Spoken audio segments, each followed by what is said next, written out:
Hello, welcome back to my channel. Today I wanted to talk about two of the pop culture news stories that really impacted me this year, which were the domestic violence arrests of Artem Chigvintsev from Dancing with the Stars and James Kennedy from Vanderpump Rules. These are two men that I followed closely before their arrests, and even though they are pretty different situations on the surface, I think the internet's reaction to both of these situations proves the fact that there is nothing a woman can do right, even when their partner is being arrested for domestic violence, to prevent the misogynists on the internet from attacking them relentlessly. In both of these situations, certain sections of the internet immediately ran with the narrative that is most polite to the man and most hostile to the woman, even when those narratives don't line up with the actual facts. In the initial reporting about Artem's arrest, it stated that Artem was arrested because Nikki had visible injuries, and that Artem is the one who initially called the police on himself because he was so freaked out by what he had done to Nikki. But shortly after these details emerged, people around Artem launched a PR campaign spreading the idea that Nikki was actually the aggressor in the situation, and even though this narrative doesn't really line up with any of the details of Artem's arrest, this idea spread like wildfire, especially after the DA made the decision not to file charges against Artem, which, as many of us know, can happen for a variety of reasons, and that does not mean that he did not do it, but that did not stop this story from spreading.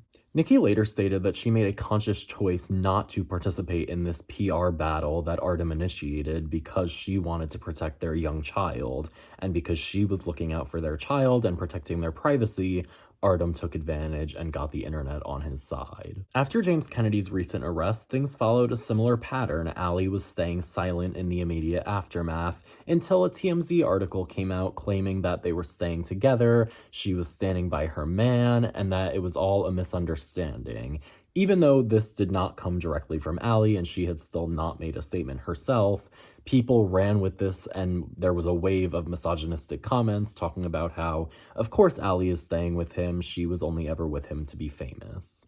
She eventually did release her own statement, which had a very different tone, but people did not wait to hear it from her mouth. They just ran with this narrative that TMZ put out there. I also feel the need to point out that even if Allie was publicly standing with James, shaming women for staying with their abusers is wildly counterproductive, and that is not a valid reason to send hate to somebody online, but that's a conversation for another day. It's also worth pointing out that Nikki Garcia and Allie Lewber could not possibly be more different. Nikki is an outspoken, loud, former WWE wrestler who we have watched make a lot of mistakes and grow in her time on reality TV, whereas Allie, the entire time that we have known her, has been very reserved and mature for her age.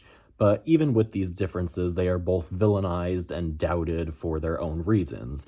Allie as the fame-hungry girl who's way too smart to actually like James and knew what she was getting into, and Nikki as the aggressive woman who lied about Artem to try to ruin his career. James and Artem are also very different. James has always been aggressive. He has been accused of domestic violence by multiple exes, whereas Artem has not been accused previously and has always been perceived by the public as relatively nice and calm. Yet even with these differences, both of these men are given the benefit of the doubt, and the women are the ones who are attacked. And the most unfortunate part of me pointing this out is that I don't even really know what there is to do about this. There is an entire media infrastructure that is so used to villainizing women that I don't even think they realize that they're doing it. And there are also a lot of individuals, especially women online, who are just so quick to fall for these narratives that villainize the women. Like, what do we do about that? I honestly don't know. But all that I can do with my platform is continue to push back on this and point this out when I see it,